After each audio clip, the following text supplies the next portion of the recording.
राखी जी, हम लोग पहले भी चर्चा में शामिल हुए हैं और बैंकिंग सेक्टर के जुड़े हुए लोग भी चर्चा में शामिल हुए, कुछ लोग आज पैनल में भी हैं।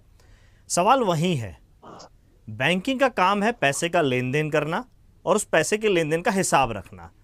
तो अगर अभी भी समय चाहिए तो उस पैसे के लेन देन का हिसाब क्यों नहीं रख पाए थे?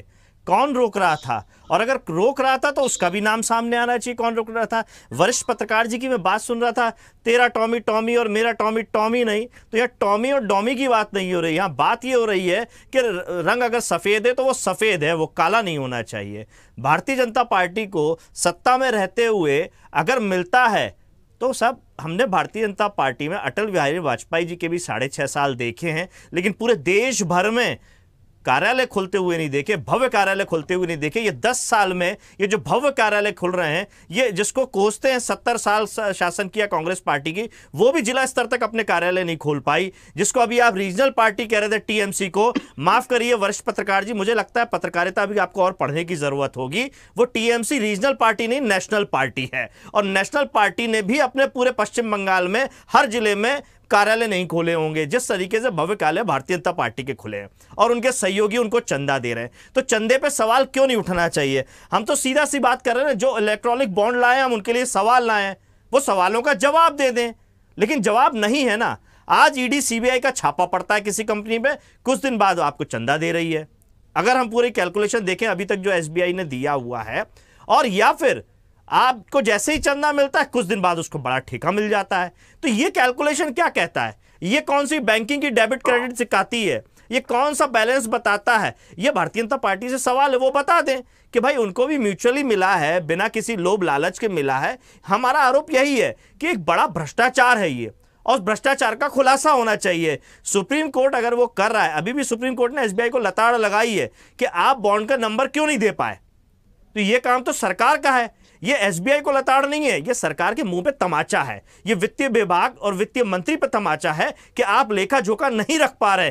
केवल एसबीआई को बदनाम करके या बैंकिंग के कुछ लोगों को बदनाम करके काम नहीं चलेगा। सरकार को इसकी जिम्मेदारी लेनी होगी कि ये लेखा जोखा ना रखने की गैर जिम्मेदाराना काम जो किया है वो सरकार ने किया है, और सरकार को इसके लिए माफी मांगनी चाहिए। इस्तीफे की बात करने का तो बात रही नहीं, क्योंकि यहां नैतिकता की बात तो कोई करता ही नहीं। हमने भारतीय जनता पार्टी के इस 10 साल में नैतिक आधार पर किसी को इस्तीफा देते हुए नहीं दिखा, ना नैतिकता की बात करते हुए देखा। नैतिकता की बात केवल विपक्ष के लिए। सत्ता में रहते हुए जो गलती होती है हर व्यक्ति से होती है, कोई भी सत्ता में रहे, कोई भी काम करेंगे आपसे गलती होगी, लेकिन उस गलती की स्वीकार्यता कम से कम 10 साल में हमने भारतीय जनता पार्टी की सरकार में नहीं देखी। बड़े बड़े वादे, बड़े बड़े दावे जरूर किए हैं। मैं फिर दोहराऊंगा, नोटबंदी की बातें की गई, जीएसटी की बातें की गई, धारा 370 की बातें की गई, किसान के लिए हितग्रह की बात की गई, अभी फिर से सीए की बात की जा रही है। लेकिन जब बात इक्वल्स टू करके हम मुनाफा और घाटे की बात करेंगे जो व्यापार में होती है, तो वो केवल फायदा भारतीय जनता पार्टी को होगा। जनता को, देश को इक्वल्स टू 0 मिलेगा। ठीक है अजय जी, जवाब। देखिए प्रज्ञान जी, एक मिनट। समाजवादी पार्टी के लोग फ्रस्ट्रेटेड हैं, ये फ्रस्ट्रेशन में सारी चीजें बोल रही हैं। इनको पूछिए कि इन्होंने अपना जितना चंदा लिया, इतने ईमानदार हैं, तो अखिलेश यादव ने क्यों नहीं बता दिया कि हमने इन लोगों से इतना इतना चंदा लिया? उन्होंने आज तक डिक्लेयर कर दिया क्या? उन्होंने दे दिया क्या ले आकर के सुप्रीम कोर्ट में कि हमने इतना इतना चंदा लिया?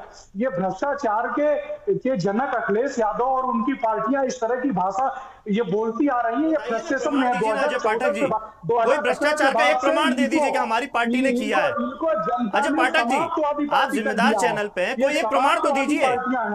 अरे प्रमाण, कोई एक प्रमाण तो दीजिए, मैं प्रमाण दे देता हूँ। सुनिए ना, अरे आप नहीं, मैं तो आपके सवाल से सवाल जोड़ रहा हूँ। प्रमाण तो दीजिए ना, प्रमाण दीजिए ना कि हमारी पार्टी ने भ्रष्टाचार किया है। आपत्ति है, बोलिएगा, 1 मिनट बोलने दीजिए। इसी में कंटिन्यू कर देना, वो जो कह रहे हैं मैं तो उसी की सफाई मांग रहा हूँ, और मैं प्रमाण दे देता हूँ आप भ्रष्टाचारी हैं। मैं प्रमाण दे देता हूँ, आप सुन लीजिए ना। आपके राष्ट्रीय अध्यक्ष को, अजय पाठक जी, आपके राष्ट्रीय अध्यक्ष को आपके राष्ट्रीय कार्यालय में रक्षा सौदे में दलाली लेते हुए पकड़ा गया है। सुप्रीम कोर्ट ने सजा दी। बंगारू लक्ष्मण उसका नाम है, अगर आप जानते हो तो। बीच में बैठाया कि सबके बात बोलता रहेगा। ये आदमी सुनेगा ही नहीं किसी की। अरे आदमी और औरत की बात नहीं है भाई साहब, आपने प्लीज देखिए, एक तो अजय जी और यश जी, देखिए मैं बीच में किसी को भी इंटरप्ट अननेसेसरली नहीं करती, लेकिन भाषा की अपनी मर्यादा है। प्लीज, अगर ये भाषा की अपनी मर्यादा है, किसी को भी इस तरह से अशोभित टिप्पणी मत करिए, क्योंकि मेरे लिए आप सब सम्मानीय है। यश जी मैं रिक्वेस्ट कर रही हूँ, आप प्लीज चुप हो जाइए। यश जी, मैंने बोला उनको ना, प्लीज जवाब दे दीजिए। पल्ला झाड़ने वाली स्थिति में तो अगर राखी जी हमें भ्रष्टाचारी कह रहे हैं, ये प्रमाण दे दें, हम इनको भ्रष्टाचारी कह रहे हैं। ठीक है, अपने अपने समय में अपनी बात रख लीजिएगा। और भी मेहमान है, मैं उस मुद्दे पे जहां बात कर रही हूँ वहां नहीं आ पाऊंगी। 1 मिनट रवि जी रुकिए, प्लीज रुक जाइए, प्लीज रिक्वेस्ट कर रही हूँ। यश जी प्लीज अभी बीच में नहीं बोलिएगा। अजय जी जल्दी से कंप्लीट कीजिएगा। देखिए वही तो मैं कंप्लीट कर रहा था कि इन्होंने जितना चंदा लिया, आपके पास कंप्लीट करने के लिए कुछ नहीं है, सिर्फ उसे रिजर्व रखने के लिए रवि जी डिक्लेयर किया। या इनको अगर बॉन्ड इतना खराब लग रहा था तो इन्होंने क्यों बॉन्ड लिया, क्यों उससे चंदे लिए? इन्होंने भी तो लिया, क्यों लिया उसको? अगर इतनी सारी बेईमानी की चीजें थी, इतनी सारी खराब चीजें थी, तो इन्होंने पैसा क्यों लिया? अजय जी आपत्ति इस बात की नहीं है कि किसने लिया, सबने लिया। ये वो बोल ही नहीं पाएंगे, मेरे सामने तो नहीं बोल सकते कि हमें आपत्ति है बीजेपी को क्यों मिला। सबने लिया है, बात वो नहीं है। वो कह रहे हैं कि भ्रष्टाचार की बात यहां पर आ गई है, इसलिए ये तो बिल्कुल भी ना बोला जाए कि हम बिल्कुल पाक साफ हैं और दूसरा गलत है। बात उस पे से निकली है, इस चीज रहे सर। मैं सिर्फ यही कहना चाहता आ रही हूँ, 30 सेकंड नहीं, आप 40 सेकंड ले लेना सर, 2 मिनट रुक जाइए। उनका मुझे नाम पता, यश भारती है, उन्होंने कह दिया कि पढ़ के आए। चलिए, मतलब सारे ज्ञान तो समाजवादी पार्टी के पास है। नहीं सारे नहीं है सर, सारे सारे नहीं, भाई टाइप के नहीं। लेट मी स्पीक और यू स्पीक। अरे चिल्लाइए सर, चिल्लाइए। जो आपने बात की आपको करेक्ट किया मैंने। क्या मैं मुंह बंद रखूं? अगर आपको ब्लैबरिंग करना है तो ब्लैबरिंग करिए। Come to this. सर मैं स्टूडेंट नहीं हूं आपका कि आप चिल्लाएंगे मैं चुप हो जाऊंगा। आप जो ठीक है यश जी प्लीज, ठीक है, वरिष्ठ पत्रकार है, कुछ चीजें उनको नहीं अच्छी लगी होगी। ठीक है सर, ठीक है प्लीज। नेशनल पार्टी हो सकती है बिकॉज ऑफ वो 4% की वजह से। क्या उनका नेशनल एक्सपोजर है? आज आपके साथ साथी है, आपने एक सीट दे दिया उनको, उन्होंने आपको कहीं वादा किया तो आप गले पड़े हुए हैं। Tomorrow you will fight with Rahul Gandhi जब आपका लोकसभा इलेक्शन के बाद। तो डोंट ब्लेम अस। पढ़ने लिखने की बात और समाजवादी पार्टी दोनों ऑपोजिट डायरेक्शन में चलती है, ये बातें मत बताइए। अश्विनी जी को बोलने दीजिए, वो आपको सही जवाब देंगे। ठीक है यश जी, आप भी कुछ कह रहे थे, पूरा करिए, फिर मैं अश्विनी जी से उनकी बात। एक अंग्रेजी का अखबार है, मुझे लगता है कि कई सालों की पत्रकारिता इस पे आके अटक जाएगी। 3 ऑफ टॉप 5 डोनर्स हैं, जिसमें से फ्यूचर गेमिंग है, मेगा है, इंजीनियरिंग है और वेदांता है। इनके यहाँ जब ईडी का छापा पड़ा है तब इन्होंने 500 करोड़ का चंदा दिया है। ये मैं नहीं कह रहा, ये वरिष्ठ पत्रकार ही कह रहे होंगे कोई, और प्रमाणिक तौर पे कह रहे हैं। और ये आधी अधूरी बात, अभी किसी का ईगो हर्ट हो जाए कि वो गलती कर रहा है और गलती कोई बता दे तो उसके लिए कोई इलाज नहीं। मैंने यही बात भारतीय जनता पार्टी के लिए की थी कि जब आप काम करते हैं तो आपसे गलतियां होती हैं, और जब गलतियां होती हैं तो उसको स्वीकार करना चाहिए। अगर हमारे पैनल में बैठा हुआ कोई आदमी गलती कर देता है, उस गलती को स्वीकार करने में उसको शर्मिंदगी महसूस हो रही है, तो मुझे लगता है आज के दौर में बड़ा खराब स्थिति है। सहर्ष स्वीकार करना चाहिए। अगर मुझसे कोई गलती हुई है तो मैं सहर्ष स्वीकार करूंगा। दूसरी बात, अजय पाठक जी कह रहे थे, अजय जी 30 सेकंड मांगे थे आपको, मैं 40 सेकंड दे दूंगी सर, पूरा हो जाने दीजिए, ऐसे चर्चा नहीं हो पाएगी प्लीज। सबसे ज्यादा चंदा आपको मिलता है, सुन लीजिए अजय पाठक जी, सुन लीजिए अजय पाठक जी, सुन लीजिए। अरे अजय पाठक जी सुन लीजिए, अरे सुन लीजिए, मुद्दे क्या है क्या नहीं है, अभी टीवी पे जो है वो उसको पूरा हो जाने दीजिए, दर्शकों को सुनने दीजिए। अजय पाठक जी, अजय पाठक जी, अजय पाठक जी, जवाब दीजिए, हमारे सवालों के जवाब दीजिए। आपने ये कहा कि समाजवादी पार्टी, और पूछे गए सवालों का जवाब दे। रवि जी बोलने दीजिए। आपने कहा समाजवादी पार्टी भ्रष्टाचारी पार्टी, आप प्रमाण दे दीजिए, मैं स्वीकार कर लूंगा। भारतीय जनता पार्टी भ्रष्टाचार से लिप्त है। आपके राष्ट्रीय अध्यक्ष राष्ट्रीय कार्यालय में बंगारू लक्ष्मण रक्षा सौदे में दलाली लेते हैं, देश की रक्षा के साथ सौदा करते हैं, सुप्रीम कोर्ट से सजा पाते हैं, सलाखों के पीछे जाते हैं।